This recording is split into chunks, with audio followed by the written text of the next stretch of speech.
strawberry mango smoothie with protein, please? Can I do a small peanut butter power with espresso, please? Yes, please. First 100. Hey, Christmas. That's cute. Aww. It says Dirt Track Life. And my sport mod. Aww. That's cute. So cute. So cute. Okay. There's a lot of things in here. What about Laz? I'm going to introduce Lori Cutter. She's the founder of Champion Race Promotions, and of course she was raised in Arizona in open wheel racing. If you're Facebook friends with her, you know all about that. She is an accredited sports writer with the National Motorsports Press Association and wrote for National Speed Sport News for over 20 years. Her business motto is suit up and show up. How you start the morning is how you do everything. Her passion is to work with race teams and businesses to create sponsor and fan activation events like this and create opportunities for people who want to use their passions in the sport. She is a life coach and speaker, and her husband Charlie, we can't forget him, is on the Knoxville Raceway Fire Safety Team, and of course they both moved here about 2 years ago from Arizona to Pella. So Lori, take it over here, and again, thank you everybody for being here. Well, good morning. It's so great to see all of you today. So first of all, again, I want to welcome all of you. We're so excited to continue to do this. So I want to just give a shout out to Levi, the manager over there, and Hy-Vee for providing the refreshments today for you. We have a great morning planned for you. We have some incredible women on this panel. Okay, I'm going to start by introducing Melinda Russell. It's good to see the room getting full. I appreciate all of you getting up and getting here this morning. So our first speaker is someone who's very familiar with this building. Her name is Melissa Pennington. Melissa is the special events coordinator for the National Sprint Car Hall of Fame. And she joined the staff in 2022, so she's still kind of a newbie. My main duties here at the Hall of Fame is to travel with our raffle sprint car. We have a raffle sprint car that we do about every other year or so. So my main duty is to travel around with that. So I load up in our Chevy Silverado 2500 in our 24-foot enclosed trailer, and I go around the country selling raffle tickets. It's a pretty cool job. It means I don't work, really. I'm a race fan out of Kansas City. I'm originally from Kansas City, Missouri, and I grew up around the racing family. So my next speaker I get to introduce here is Lori McCarl. I'm Lori McCarl. I'm married to Terry McCarl. My two boys race, Austin and Carson. I didn't really choose motorsports, it kind of chose me. I met Terry in high school, way before that, and the very first race I came to here at Knoxville was Terry's first race. So at that point, I didn't know what racing was, and I didn't know he was going to race full time. I don't know if he did. We just finished our 27th Front Row Challenge. And the way that came about was we had two little kids. Carson was 6 months old, and Terry got hurt and couldn't race for a couple weeks. Well, that was a big eye-opener, because I was home with two kids and he raced for a living, and we realized what happens if you can't do this. We better have a plan B. Promotion is what we really like to do. That's a big deal for us. Making things different than what you do every other race. You know, we want ours to stand out a little bit and just to be a little bit different. Like this year we had the running race to set up the dad, and that was so awesome. But my name's Taylor McLean. I entered into the racing community as a baby, really. My dad raced, and growing up my brother raced. And I really kind of started my professional journey within racing only about 6 years ago. And growing up at the racetrack, you know, I was mainly just a driver's sister. And so, you know, as being a teenage girl, I tried to push away from it as much as I could. I wanted to be my own person. I remember always telling my dad, like, why does everybody have to call me Brian Clausen's little sister? It was so annoying to me. And then August of 2016 came, and you know, it was the first time where I reflected and I was like, I wish and I hope that people know me as Brian Clausen's little sister. After we lost Brian, our entire world changed. It was really hard for me to think in the moment that the one place that we wanted to be right after Brian died in a racing accident was at a racetrack. And it's actually 6 years ago today, we were on our way from the hospital in Lincoln, Nebraska to Knoxville Raceway, where Brian was supposed to be competing. You know, Brian was my superhero growing up. He was my big brother, never let me win at anything. The one thing that I think he gave me out of all of this was a purpose in life. And I was at a point in my career where I didn't really know what I was going to do. I was working at a doctor's office at the front desk, 7 months pregnant at the time, not really sure what life was going to throw at me. I studied marketing and communications in college. You know, I really didn't know what I was going to do with my life. And then on August 7th, 2016, we found out Brian was an organ donor. And my entire world changed. Our family shared our story with the racing community, not only as a way to honor Brian, but as a way to give fans as much closure as they needed in his death. It's something that we didn't realize, you know, how many people Brian touched, and it was so healing for us to be able to share that piece of him with those fans. In December of 2016, you know, I went to Indiana Donor Network and I was like, we have the most amazing community of people here, and I want to advocate within that community for organ donation. I want to continue Brian's legacy in racing. Donation is something that gave our family so much in a moment that we really didn't know that we needed it. It was the most healing and beautiful experience of our lives. I remember when we were at the hospital with Brian, they came in to tell us, you know, what he was going to be able to donate and everything. And after they did that, we went across the street and had a pizza party. We had to celebrate that moment because we were just in our grief so much. And so for donation to be able to give us that, it was amazing. Nonprofit in racing isn't something that you typically see. I'm very proud that our organization, you know, sees the value in it. And it's one of the things that I think makes us unique, and it really allows us to connect with people on such a personal level, especially because we're asking people to do something that's very personal, you know, make a decision to be an organ donor and save lives. I think what's great that Taylor just demonstrated is how important nonprofit and charity work is on a race team. A friend of mine out of Arizona, we met her when she was 14 running in Arizona. She's relocated here to Iowa, running local shows out of Marshalltown, Boone, and Stewart. She had the pleasure of running this year's 2022 Chili Bowl midget for the first time with Mark Birch and Don Drow Jr. The reason I thought Taylor would be a great person today to speak is she does amazing work with her sponsors and with videos. She also does a lot with Team Jack, and we're just trying to get her involved a little more this year with that. She's 21 years old. She's been racing since she was 5, started in go-karts. She is one gal that not only is the racer, she is her own pit crew. She'll singly load up that race car, take it to the racetrack, unload it, replace the transmission by herself. She does what it takes to get back on the race car. So without further ado, Taylor Cool, would you please come join us? All right, well, Lori introduced me pretty well. I'm Taylor Cool from Cave Creek, Arizona, and I race sport mods. I started in go-karts when I was 5. My dad got me into it. He used to race dirt modifieds as well, so I started at 5, raced until I was 13, and then I got into dirt mod lights. They're pretty much mini modifieds. And then I got into modifieds when I was 19, and I've been racing those for 4 years now. And I ran for Rookie of the Year, national points, and we fell like 5 points short, so that was a bummer. But I've been going hard at it ever since. Last year in 2021, I came to Iowa all by myself. My dad actually, he drove up here with me, and he kind of left me. I dropped him off at the airport, and he's like, well, you're on your own. So I've actually learned a lot from him. My whole 16 years of racing, he taught me a lot of what I know as well as my brother. So I had a pretty good head going into it, and I spent all summer racing by myself.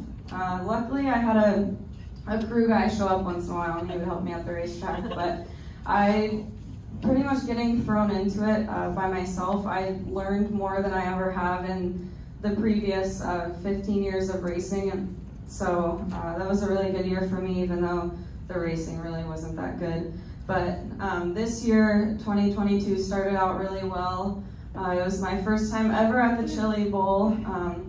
I got a really cool opportunity with the Team Jack Mark Birch Motorsports Chili Bowl ride. So that was cool to represent them. Definitely an opportunity that I would take again.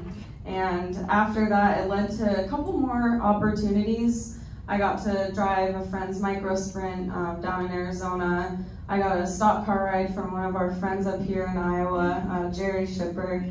And I've been racing that this summer too. And just a couple different opportunities that they're really cool to take, and it's pretty incredible that other people offer up their time and money and equipment to put me in and take the chance with that. So I got a new car this year, and that's really kind of been the push that I needed.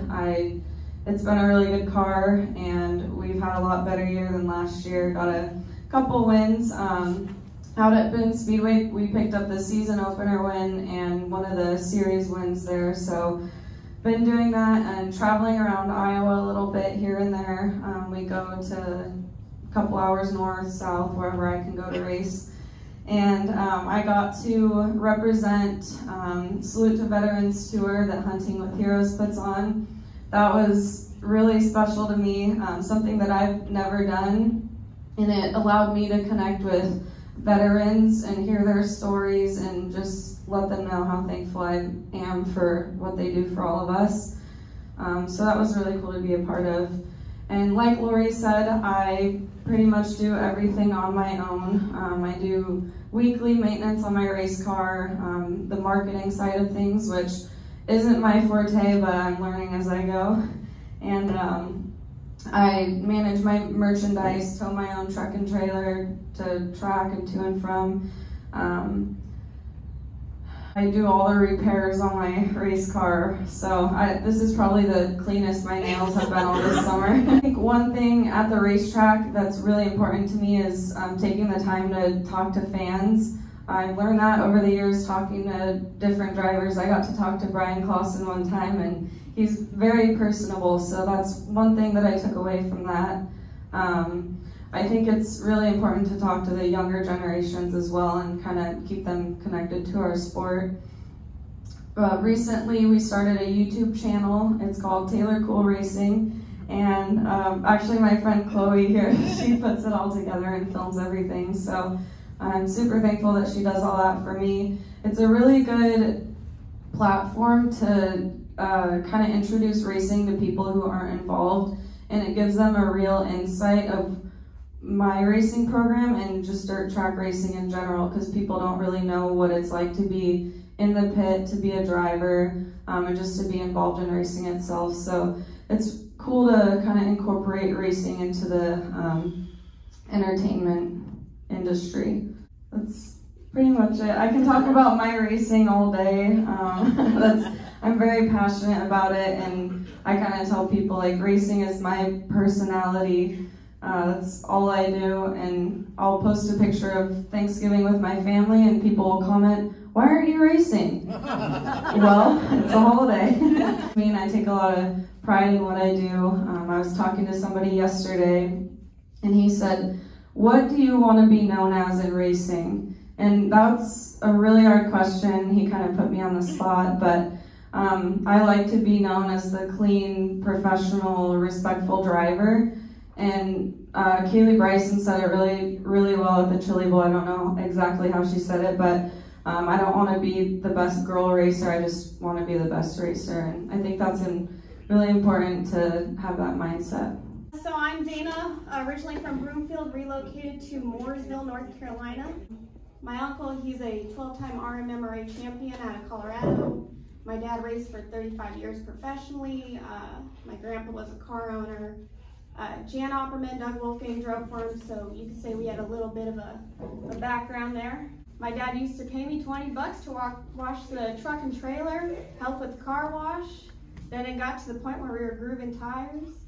Then we went on a race trip that nobody brought their reading glasses. So we were in charge of changing shocks and pills, all the good stuff. And Fast forward a little bit, a few years on, and we were going to college. We were trying to figure out, what else could we do to kind of help out on the racing side of things, and decided, okay, we'll get our business degree and go from there. A little bit about my role. I am the partnership marketer for KKR. What that means is I manage our sponsor relationships. I help manage social media both for KKR and Napa Racing. We handle press releases, schedule appearances, present hospitality packages. So you just, you wear a few hats there.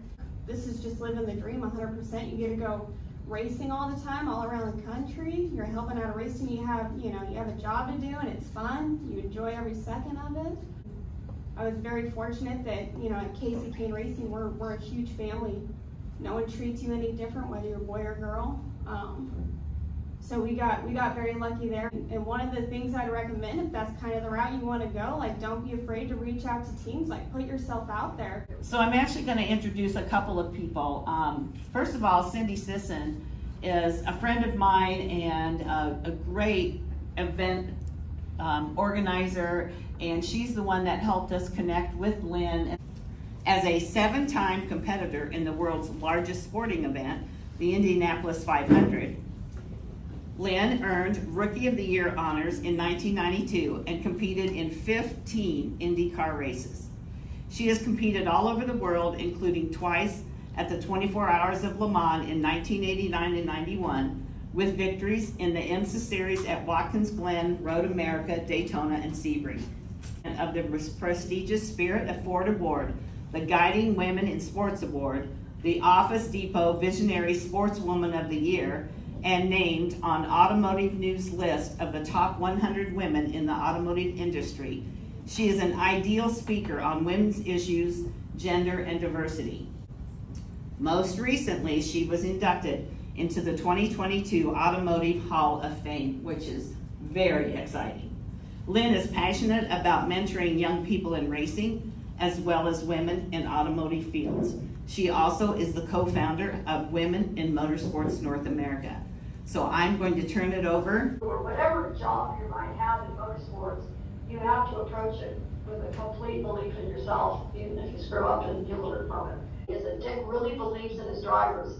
And believe it or not, and I'm sure the drivers out there, not every team owner believes in their drivers. They kind of check the box, and if you don't get the job done, they got somebody else standing there with a helmet that they'll plug in. And so if the car's not successful, many team owners feel it's got the problem is with the driver and not with the car. And Dick was always about believing in his drivers. So it's important to have the people that you work with believe in you as much as you believe in yourself. And obviously it got me the success of getting to the Indy 500 7 times and Rookie of the Year the first year, and then this was the group my last year. Being a woman in motorsports, you had to have broken a tremendous number of glass ceilings, because you truly were an innovator and a leader at that time. Do you have any advice for the women, since this is a women's, geared towards women, any advice towards women trying to break some of the glass ceilings that are still out there? Well, I call it a rubber ceiling and not a glass ceiling. Because you hit it, you bounce off of it. I don't see it as I said, as a glass ceiling where you're going to just break through. You're going to bounce off of it, but it's a matter of how do you come back? I mean, you have to come back because those are where those disappointments and those, the people, particularly the people that get in the way. And I have a theory where if something or somebody is in the way of where I'm going, I've either got to figure out how to go around it, under it, over it, and then if you still are, there's still that object or person is still in the way, then you got to figure out how to go through it. And in my book, which is called An Incredible Journey, I had some serious issues with the team owner that I had for decades, or not decades, but for a number of years. And I had a particular incident at the 24 Hours of Daytona where this was happening again, and this team owner was not, who will be nameless right now, but who would not put me in the car. And it's the 24 Hours of Daytona, the first race of the season. I'm a factory driver for Ford Motor Company. I won't get credit for this race towards the full season as a driver if they don't put me in for enough hours that you have to get credit for. And so, you know, I went through all kinds of stupid thoughts about retiring or calling a press conference and doing stupid things, and ultimately I decided to take it head on. And I called a meeting with the Ford representative who was there, and a meeting with that team owner, and I challenged all of them while the race was still going on, and said, explain, I have to get in this car, I have to get 4 hours in this car, or I'm not gonna, you know, sometimes people just make their own decisions based on what they care about. And so I had, the guy from Ford Motor Company cared that I got these points, the team owner didn't. And so I ended up on Victory Circle, I ended up literally being on the podium winning the 24 Hours of Daytona that year in the GTO category because I challenged it and solutions were made on the spot. And I was in the race and I got the time allocated and I was now a winner of the 24 Hours of Daytona. So I went from, you know, the absolute being robbed of an opportunity that I was actually already earned to, you know, winning when I could have given up. So there, you've got to make some decisions. And I think the other best piece of advice I could give to anybody, any female, is build a team of advisors or good people around you in your life who know about you, who care about you, and who are smarter than you, and you know, have your network. I mean, I literally called a guy at 2 o'clock in the morning who was in Miami, who I was a dear friend, who was a racer, who knew me well, and that's when I ranted off about all the stuff that was going wrong in Daytona, and you know, he got me calmed down, and he said, "You're gonna let somebody rob you of your passion?"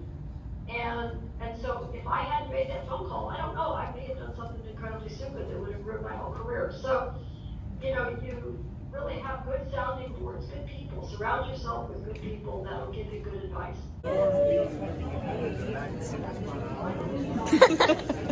Kind of donut is either just a plain glazed donut, so good, or maple. So good to see you. We're going to talk later about promo for food. Okay, I'll be here later watching the races and stuff, so we'll have time to catch up. Mark Birch's car. I'll be around. Jimmy Oski. With the logo. The one and only. There you go. The two of you really get together. cool. Yeah. That's great. Do you miss it? No, it was like a relief. Was it? Now I can go to the races and tell my jokes. Everybody feeds me. I don't have to worry about questions. What happened? When at Ascot, all 3 of them. They were all different in their own way. The first one was exciting because I didn't know I could do it. Yeah. And I could. How old were you? I was like 22 or 23 when my first. Got 1 year. This was the car I won the first championship in. Rocky Mile. 1993. I remember that. So Taylor's stupid. Embarrassed, but that's the helmet she raced with when she did go-karts. Whenever I raced go-karts, that's the helmet I wore. Not that exact one, but that style. No, it's the same size. Alright, opening the goodie bag. From the Women's Fan Forum, National Sprint Car. Part 2. Or what do you mean? Yeah, without laughing. I can't. Hi everybody, today I'm opening my goodie bag that I got from Lori at Champion Race Promotions. First of all, we have a motivational little notebook, journal, whatever you're feeling. This is a muffin. It did not come in my bag, but I had it earlier. Alright. An itinerary. Some Gardettos. It's a cinch sack. A World of Outlaws sticker. Look at that. You basically are part of World of Outlaws now. Look at that, everyone. Please don't leave me to do YouTube for them, though. Can't make any promises. Cracker Jacks with a prize inside. Take me out to the ball game. RacingGirlsRock.com bracelet. This did not come in my bag, but it was on the table, so I put it in my bag. We're getting there, guys. They gave us a lot of stuff. It's awesome. A first aid kit for when you accidentally cut your thumb off working on the car. A race day coaster. Then we have this whole bag from International Women's Motorsport. You got peanut M&Ms? Yeah. Can I trade you? I got regular and I don't like regular ones. Whatever, I'll trade you. Okay. World of Outlaws keychain, another one. A kind bar. A mini journal for when your feelings aren't so big that you need this journal, but if they're just a little bit, you can use that journal. Small thoughts. Small thoughts. Splash blast of lemon and electrolytes. International Women's Motorsports Network. And Pepsi Diet Pepsi Chapstick. And a nice journaling pen for my journals.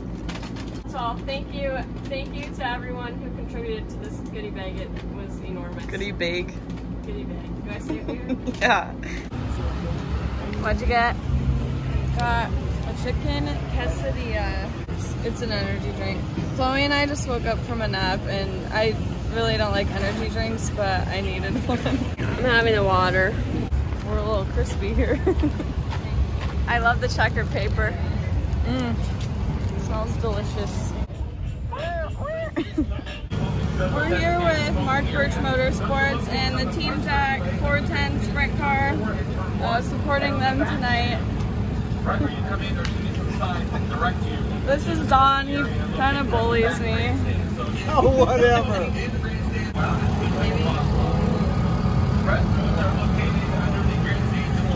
But hey, that's way too much talking for me. Yeah, that's too much. Why don't you just come in? She knows it all. She's the YouTube star. Just an average race person. all right, introduce yourself. Me? Yeah. Oh, Dr. Adam. Mark Birch car. Don qualified second to last tonight, so made it happen. Okay. Whatever you say. He's smart. He's a good driver.